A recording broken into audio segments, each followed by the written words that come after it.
So more on ordering decimals. So greater than, less than, equal to. So I have a couple examples up here, and some of them might be a little bit tricky, but we're going to try to logically work our way through to make sure that we can understand this. And if you need to draw that number line, please go ahead and do that.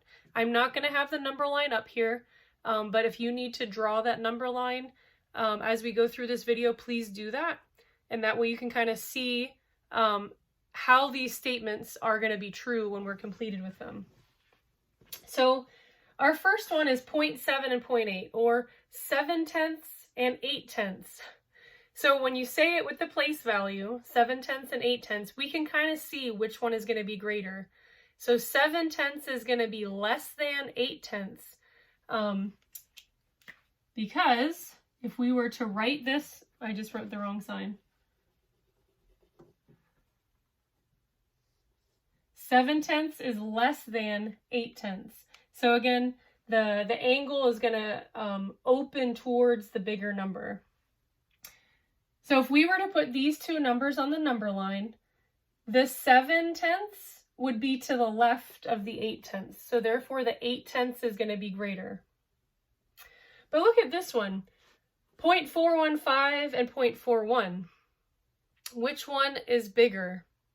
So a lot of us might look at this and say, well, the 41, because we might look at this just depending on how your brain sees it. But we do want to look at this, how many place values is being used total in these numbers. So when we look, this one is going all the way to the thousands place. This one is only going to the hundredths. So let's go ahead and put a 0 in for that thousands place. And now when we look at it, which one is greater, 415 or 410? So if you kind of look at it like that, it'll kind of help you place where that is on the number line. So just keep that in mind. When you're comparing two decimals and one decimal uses more decimal places, fill in zeros, because that will help you conceptualize where those are going to be on the number line. So as we can see, 0.415 or 415 thousandths is going to be greater than 410 thousandths. Looking at this one, we have 0.27 and 0.3, or 27 hundredths and 3/10. So again, same concept here. Some of us might look at this and say, well, 27 is bigger than 3. And that's true. 27 is bigger than 3. But this isn't 27. This is 27 hundredths, and this is 3/10. So look at how many decimal places are being used here.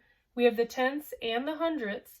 So go ahead and include the hundredths value in the second decimal. So now we have 27 and 30, and which one is bigger? Obviously 30 is going to be bigger than 27. And then our last one is a little bit trickier because it's using negatives. So this is where you might want to write it out on the number line, and that is fine. So we have a negative 0.1 and a negative 0.4, or a negative 1/10 and a negative 4/10. So when we look at this, we say, well, 4 is bigger than 1. And that's true. 4 is bigger than 1. But we're in the negatives.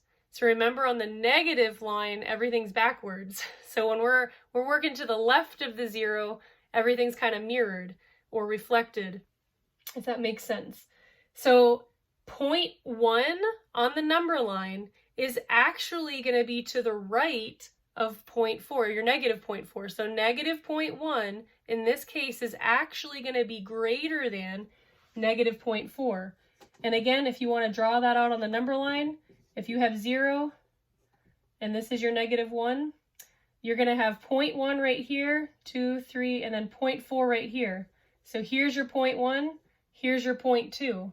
So because your negative 0.1 is to the right of the negative 0.4, the negative 0.1 is going to be greater than. So these problems come from out of the book, so you'll see them. They're even problems in your book. So they're similar to what's going to be assigned on your homework. But again, if you need to write that number line out, the number that's to the right is going to be the number that is greater than.